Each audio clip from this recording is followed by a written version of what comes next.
Bonjour mes chers Verseaux, je vous remercie de me retrouver pour cet horoscope du mois de novembre avec l'idée très forte qu'il va falloir que vous osiez prendre la parole, déclarer ce que vous pensez vraiment au fond de vous ce mois-ci pour éviter une situation de creuser encore plus une distance entre vous et vos objectifs, entre vous et ce que vous désirez ou plus simplement entre vous et quelqu'un parce qu'on trouve d'un côté la carte de la reine d'épée dans les aspects positifs. Donc ça, pour moi, c'est vous.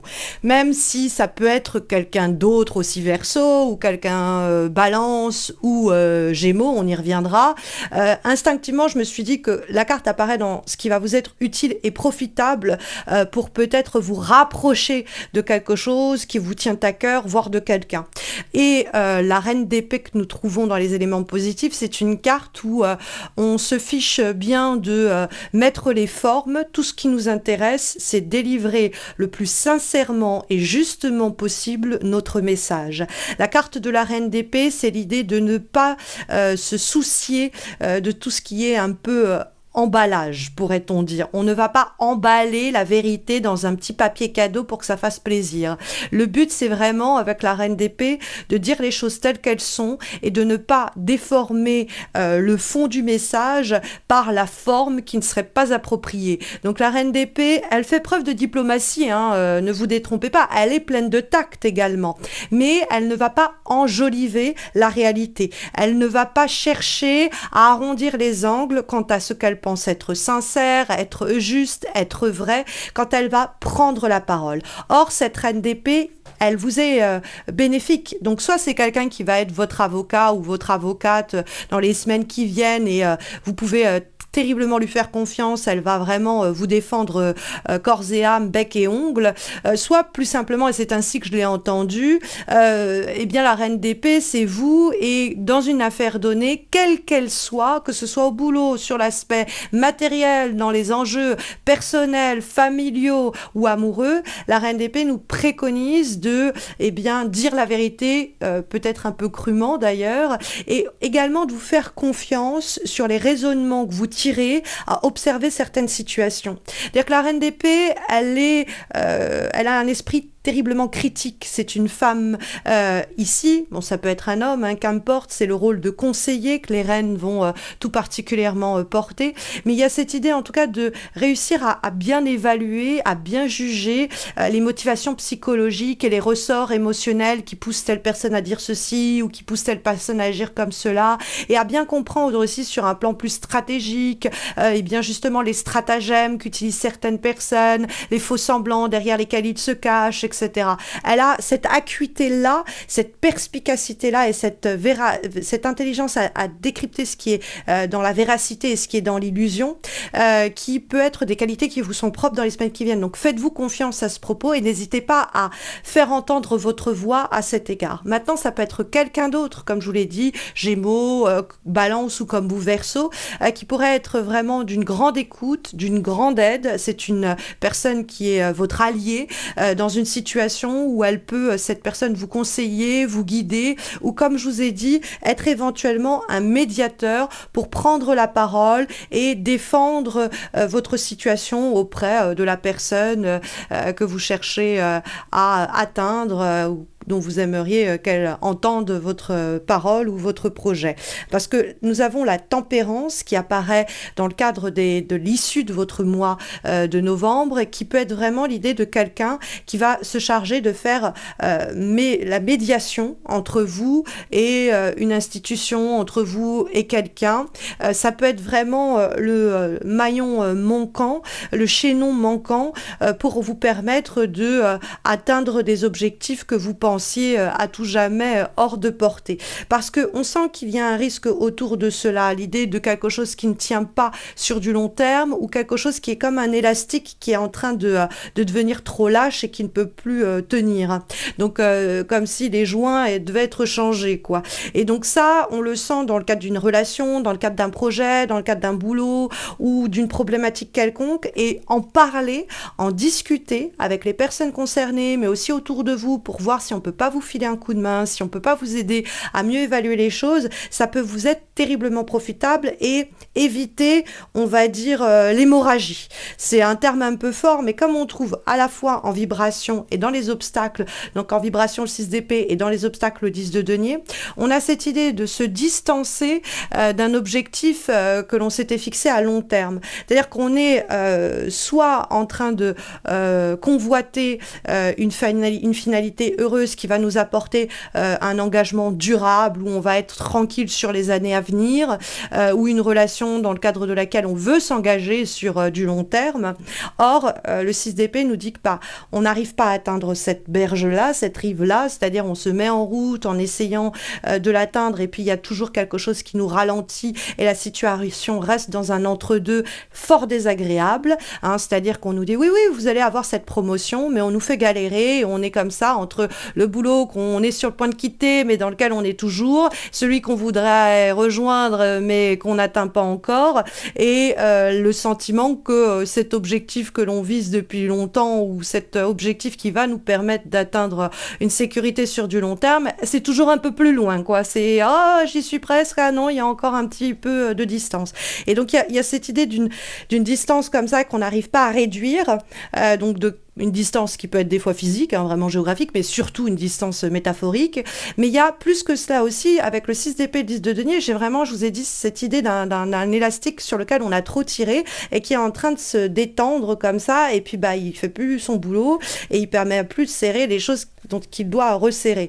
Et effectivement, on a cette idée d'une distance qui se creuse à travers peut-être un silence, et donc la reine d'épée, la tempérance, le besoin de discuter, le besoin de dialoguer, le besoin de se retrouver à mi-chemin, d'ailleurs également avec la carte de la tempérance, parce que sinon cette affaire, elle ne tiendra plus, ou elle ne tiendra pas sur du long terme, très simplement, ou que cette histoire, elle est vouée à s'effondrer dans la distance qui est en train, au fur et à mesure, de se creuser et de s'amplifier. Parce que, voilà, la carte du 10 de denier, bon, des fois, dans les obstacles, ça peut être vraiment des problèmes liés à des enjeux matériels, liés à des héritages, à la famille, qui va être peut-être un danger en ce mois de novembre, mais dans ce cas-là, vous avez quelqu'un qui est là pour vous écouter. N'hésitez pas à prendre le lead sur les discussions familiales autour de ces enjeux, même si cela se fait à distance. Mais le 10 de denier, pour moi, c'est la carte marathonienne par excellence. C'est vraiment ce que l'on vise sur du long terme. Et là, ce que l'on vise sur du long terme, quand on voit la carte du 6 d'épée qui nous parle d'une distance comme ça, lassante, hein. Il y a de la lassitude dans le 6 d'épée, on est là, c'est un peu l'enfant dans la voiture qui est là, quand est-ce qu'on arrive, et qui en a marre, quoi, de poser même la question. Au début, il le fait avec entrain, puis au fur et à mesure, il trouve le chemin trop long, et il est plus très loin de pleurer, quand est-ce qu'on arrive. Donc c'est un petit peu cette idée qui me vient à l'esprit quand je vois le 6 d'épée et le 10 de denier.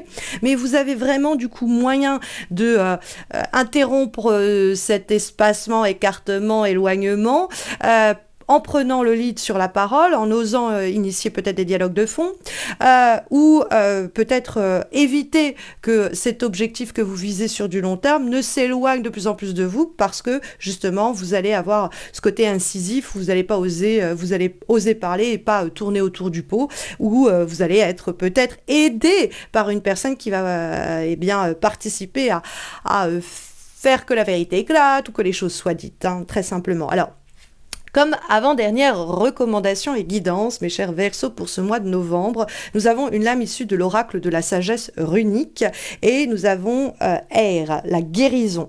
Donc, la carte en question nous parle d'une renaissance qui est en marche. Elle nous dit que vous êtes sur le point de trouver une solution, un levier.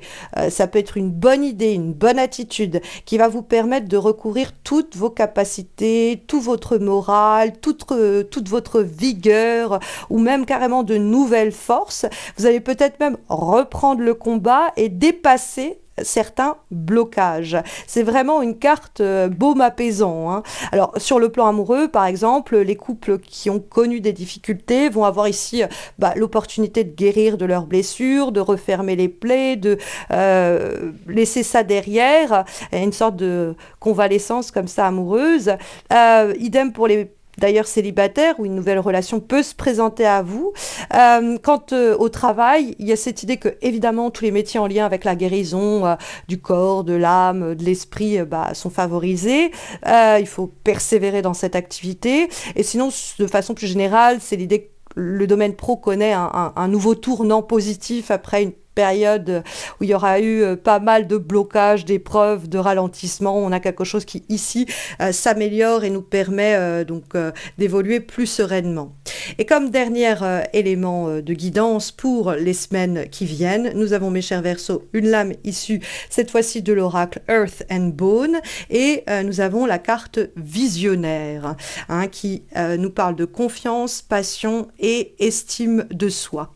Alors, la carte visionnaire, elle nous dit qu'on va pouvoir regarder le passé de sorte à y détecter ce qu'on doit en garder en termes de leçons. C'est-à-dire, est-ce que je dois pardonner? Est-ce que je dois me pardonner? Est-ce que je dois accepter l'autre tel qu'il est ou moi tel que je suis? On a cette idée qu'on tire des informations et des savoirs essentiels de ce que l'on vient de vivre et peut-être même de nos erreurs antérieures et sans accuser les autres, en se remettant pas forcément non plus en cause, mais en identifiant ce qu'on a mal fait, on peut s'épargner des tourments futurs. L'idée d'être visionnaire et de se dire, ok, je ne vais pas répéter les erreurs passées. Je vais m'inspirer de ce que j'ai compris au cours des derniers mois, au cours des derniers jours. Je vais m'en inspirer et je vais visualiser ce que j'attends des semaines à venir, fort ou forte de cette expérience, de cette expérience du passé, très simplement, de ces leçons que j'ai retenues. Ça, c'est la dernière guidance pour ces semaines qui viennent. Alors, n'hésitez pas à me laisser un commentaire pour m'expliquer comment ça résonne en vous. N'hésitez pas à liker cette vidéo, à vous abonner si vous ne l'avez pas encore fait pour me soutenir. Cette chaîne qui va bientôt fêter ses 10 ans et qui a dépassé récemment ses 7 millions de vues. Donc, ma chaîne a dépassé 7 millions de vues grâce à vous et je voulais vous remercier. Une raison de plus pour vous abonner à ma chaîne et ne pas rater le concours que je vais organiser pour cette fin d'année, pour les horoscopes de décembre. Comme on a 7 millions de vues, je vais permettre à 7 d'entre vous de remporter un tirage, une guidance sur mon site. Je vous expliquerai tout cela pour les horoscopes de décembre, quoi. Donc, n'hésitez pas à vous abonner pour ne pas rater ce concours. Et puis, encore une fois, juste pour me soutenir, pour m'encourager, pour me motiver à réaliser encore, mois après mois, ces vidéos depuis près de 10 ans. Un petit commentaire, un like à la vidéo, un abonnement, ça me motive à poursuivre. Sachez que vous pouvez me retrouver sur Insta et Facebook. Vous avez les liens en descriptif de cette vidéo. Et dans ce descriptif, vous trouvez également le lien vers mon site internet missmojorising.com par lequel vous pouvez passer si vous avez besoin de mes services de tarologue. Je vous souhaite à tous et à toutes, mes chers Verseaux, de très belles semaines à venir. Je vous dirai à très vite, en tout cas je l'espère. Prenez bien soin de vous.